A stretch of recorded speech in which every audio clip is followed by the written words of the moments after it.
আসসালামু আলাইকুম। আজকে আমাদের নবী হজরত মোহাম্মদুর রাসূলুল্লাহ সাল্লাল্লাহু আলাইহি সাল্লামের সহধর্মিণী হজরত খাদিজা রাদিয়াল্লাহু তাআলার জীবনী ৯ নম্বর পর্ব শুরু করব। আহ, পর্ব ৯। খাদিজা ভুলে যাননি বারাকাকেও, যিনি উম্মে আইমান নামেই প্রসিদ্ধ। উম্মে আইমান ছিলেন মোহাম্মদের পিতা আবদুল্লাহর কৃতদাসী। কৃতদাসী হলেও মোহাম্মদের পালক মাতা হিসেবে খাদিজা তাকে পরম মমতায় নিজের পরিবারভুক্ত করে নেন। উম্মে আইমানের জীবন কাহিনী একদিকে যেমন বেদনাবিধুর তেমন ঈর্ষণীয়। উম্মে আইমানের বাড়ি ছিল ইথিওপিয়ায়। সেখান থেকে দুর্ভাগ্যক্রমে দাসী হিসেবে বিক্রি হয়ে যান দাসবাজারে।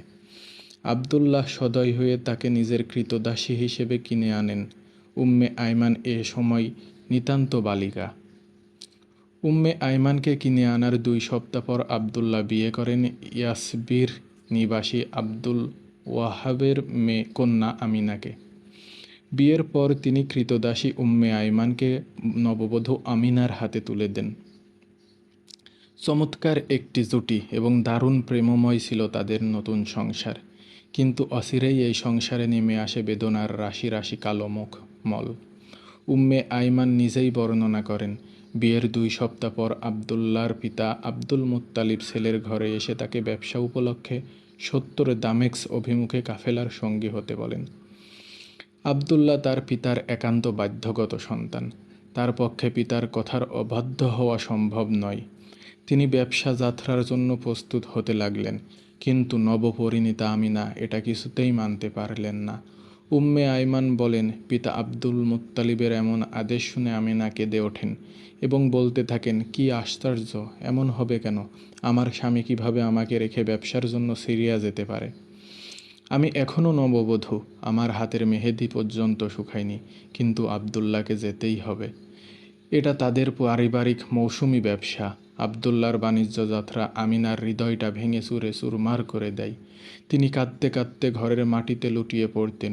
উম্মে আইমান বলেন, আমি যখন আমিনাকে এমন অবস্থায় বিরহে কাতর দেখতাম, তার কাছে গিয়ে বলতাম, হে আমার মালিকা। আমিনা বেদনাহত চোখে চোখ তুলে আমার দিকে তাকাতেন। কান্নার গংরানি নিয়ে আমাকে বলতেন, বারাকা, আমাকে বিছানায় নিয়ে যাও, আমি আর পারছি না। বালিকা উম্মে আইমান এ সময় নবপরিণীতা আমিনার সর্বসঙ্গী হয়ে ওঠেন। বিষণ্ণতায় বিহ্বল আমিনা অধিকাংশ সময় নিজের ঘরে একাকী থাকতেন।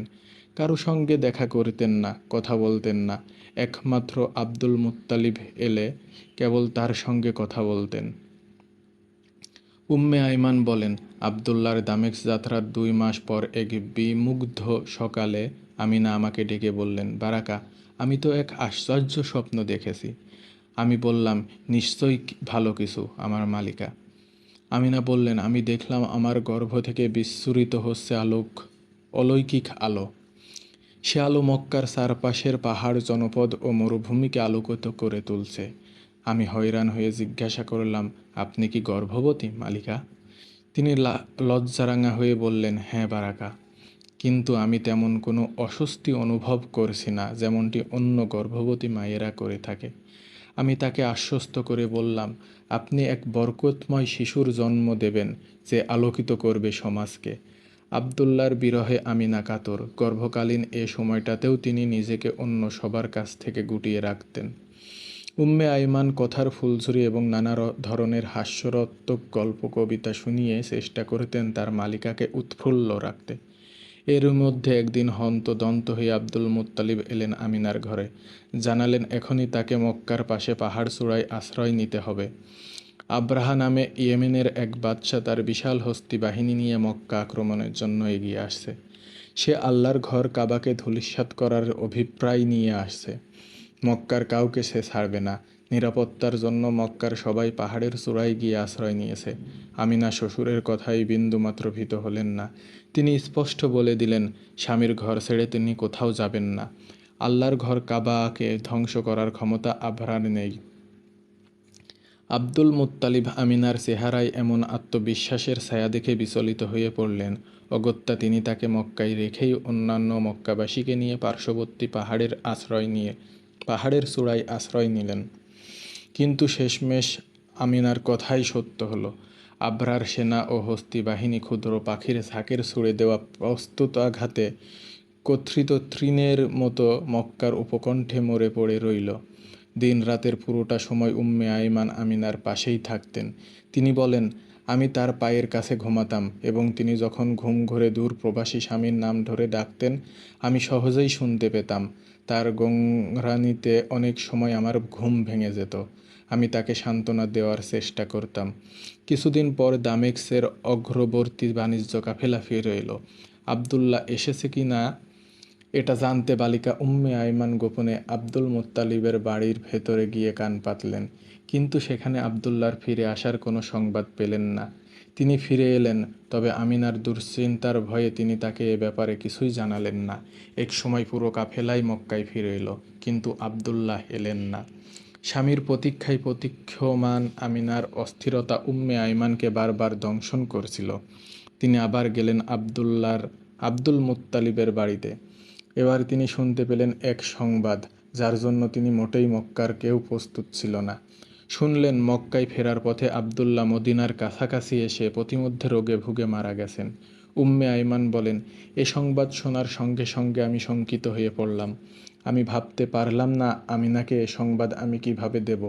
আবদুল্লাহ আর কখনো ফিরে আসবেন না তার প্রিয়তমার বুকে, যার জন্য মক্কার এক কুঠিরে প্রতীক্ষমান তার প্রিয়তমা ও অনাগত সন্তান, যিনি সৌন্দর্যের কারণে বরিত হতেন কুরাইশদের অহংকার বলে, তিনি আর কখনো ফিরে আসবেন না। আমিনা যখন এ সংবাদ শুনলেন চিৎকার দিয়ে অজ্ঞান হয়ে পড়ে গেলেন। জীবন মৃত্যুর এ সন্নিক্ষণে আমি তার পাশেই ছিলাম। ঘরে আমি ছাড়া আর কেউ ছিল না। আমি তার শুশ্রূষায় লেগে গেলাম। সে দিনগুলোতে আমিই হয়ে উঠলাম তার বান্ধবী, তার অভিভাবক, তার চিকিৎসক। সেদিন পর্যন্ত যেদিন মোহাম্মদ বেহেশত থেকে সিরাজুম মুনিরের আলো নিয়ে ধূলির ধরায় জন্ম নিয়েছিলেন আমিনার কোলে।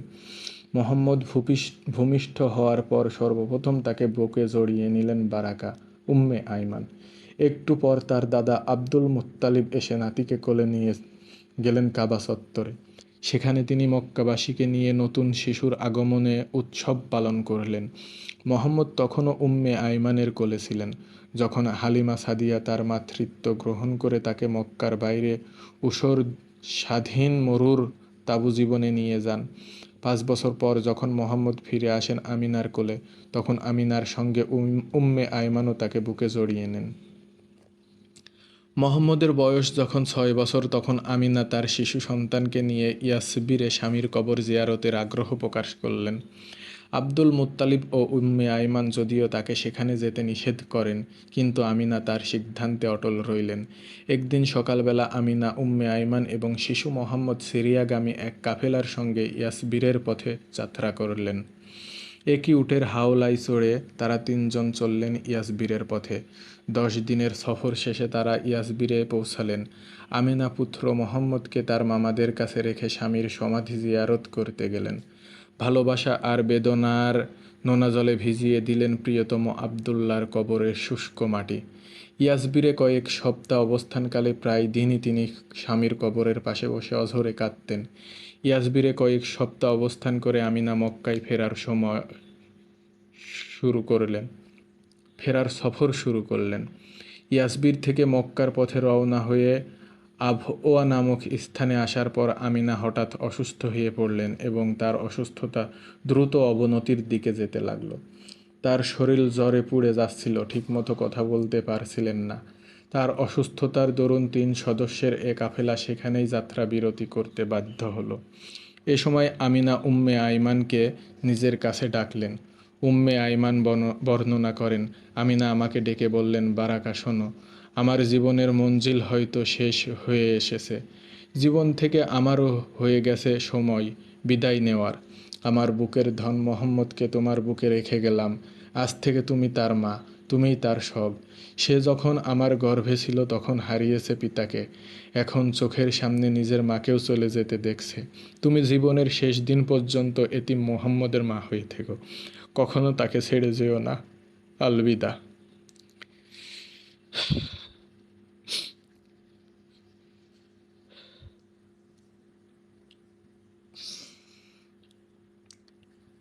আমিনা মোহাম্মদের মা আমিনা নিজ শহর মক্কা থেকে বহু দূরে, বাবার বাড়ি ইয়াসবির থেকে অনেক দূরে, আবওয়া এক জনশূন্য বিয়াবনে জীবনের শেষ সফরের পাট চুকিয়ে বিদায় নিলেন পৃথিবী থেকে। প্রভুর ডাকে সাড়া দিয়ে পরম প্রিয় স্বামী আবদুল্লার সান্নিধ্যে চলে গেলেন বড় অবেলায়। মা হারিয়ে 6 বছরের বালক মোহাম্মদ কাঁদতে কাঁদতে ঘুমিয়ে পড়লেন তাঁবুর নিচে। কৃতদাসী উম্মে আইমান নিজ হাতে কবর খুললেন আমিনার জন্য। কোথাও কেউ নেই। উম্মে আইমান নিজেই কবরে শোয়ালেন তার মালিককে। তার হৃদয়ে রক্ষিত সবটুকু ভালোবাসা মাটি চাপা দিয়ে বুকে পাথর বেঁধে জনমানবহীন আওয়ায় প্রান্তরে অবিরত কান্না ঝরা চোখে আকাশের দিকে তাকিয়ে অলৌকিক প্রভুর কাছে আরতি করলেন। তোমার আমিনাকে তোমার কাছেই রেখে গেলাম, হে অবিনশ্বর। চিৎকার করে কাঁদতে থাকা ছোট্ট মোহাম্মদকে বুকের পাঁজরে জড়িয়ে উম্মে আইমান অবিন্যস্ত পায়ে হাঁটতে লাগলেন মক্কার পথে। না, বারাকা কখনো মোহাম্মদকে ছেড়ে যাননি।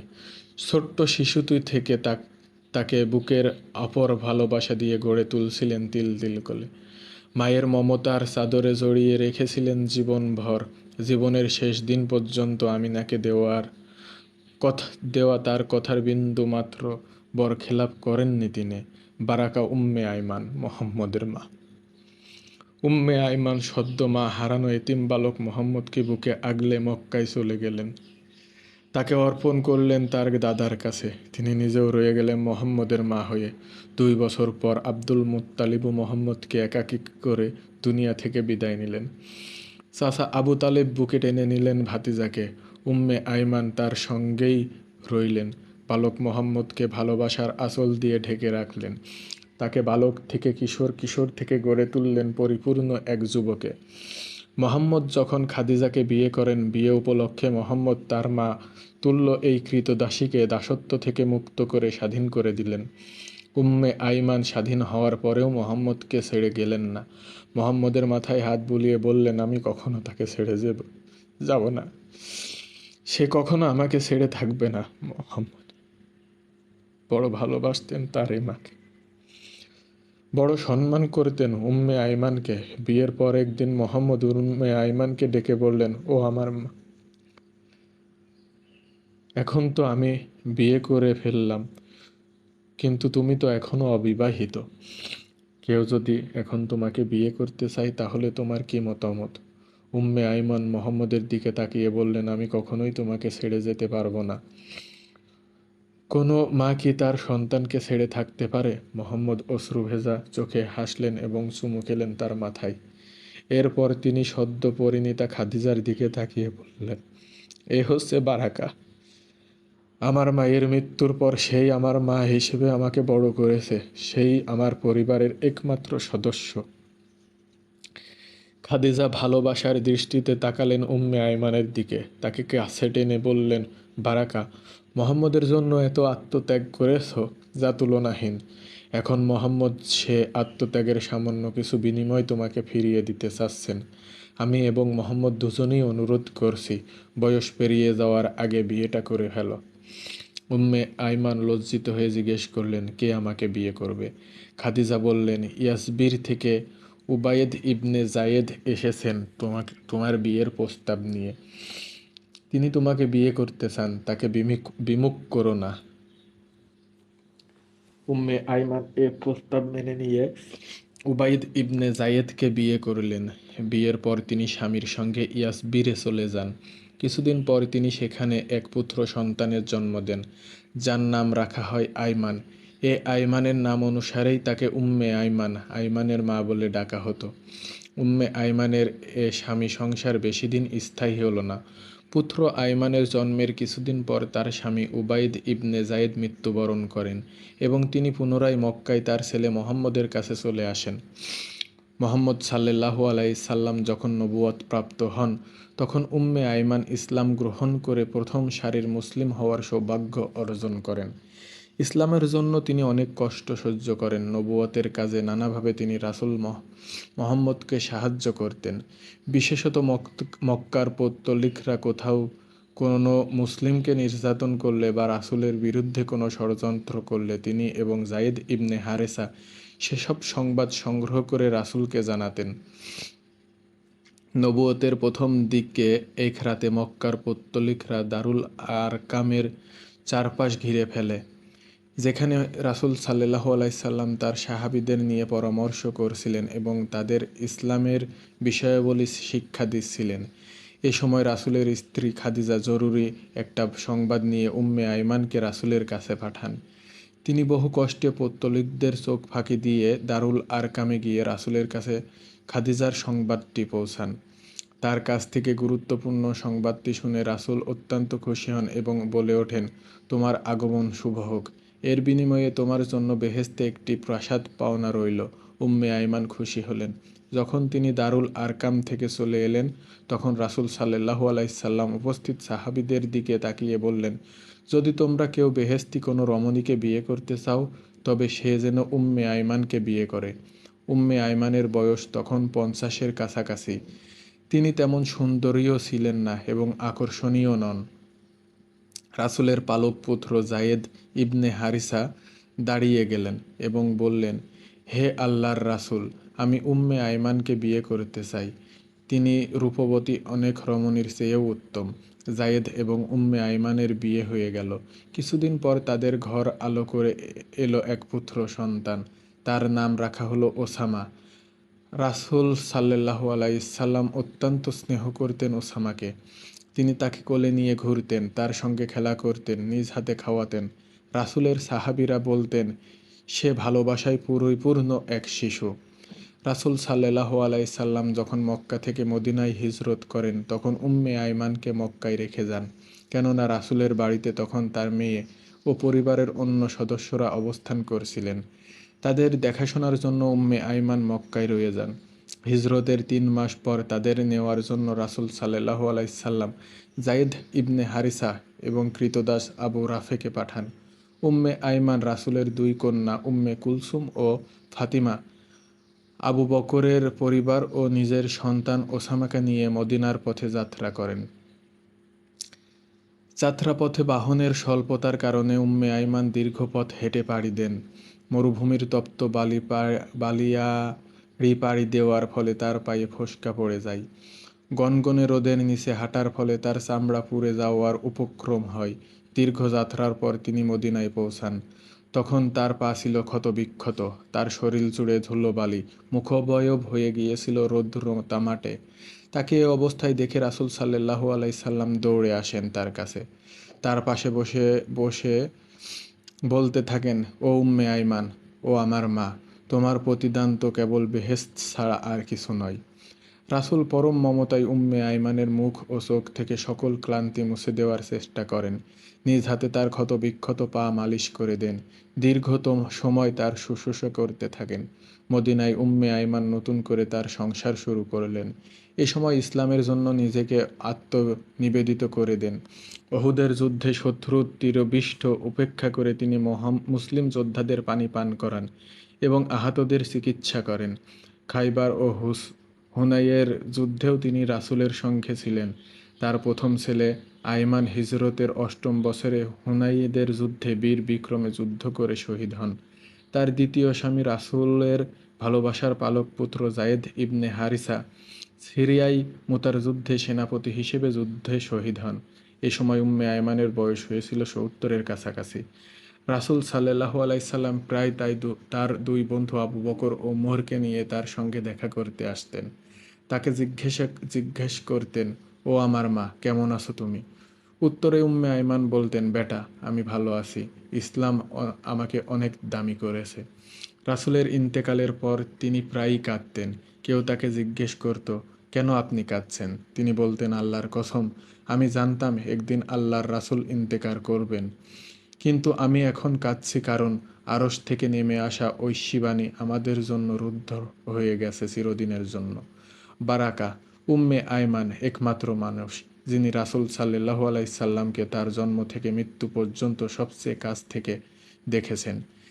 তিনি তার সমগ্র জীবন উৎসর্গ করেছিলেন রাসূলের ভালোবাসায়।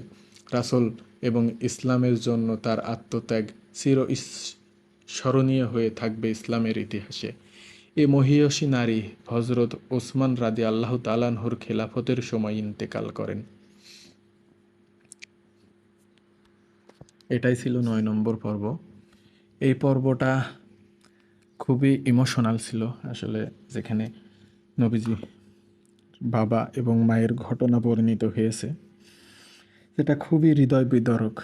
আসলে এই পর্বটা পড়তে যাওয়ার সময় নিজেকে কন্ট্রোল রাখা সম্ভব না। আমাদের রাসূলের ভালোবাসায় নিজের আবেগকে কন্ট্রোলে রাখা কোনোভাবেই সম্ভব না।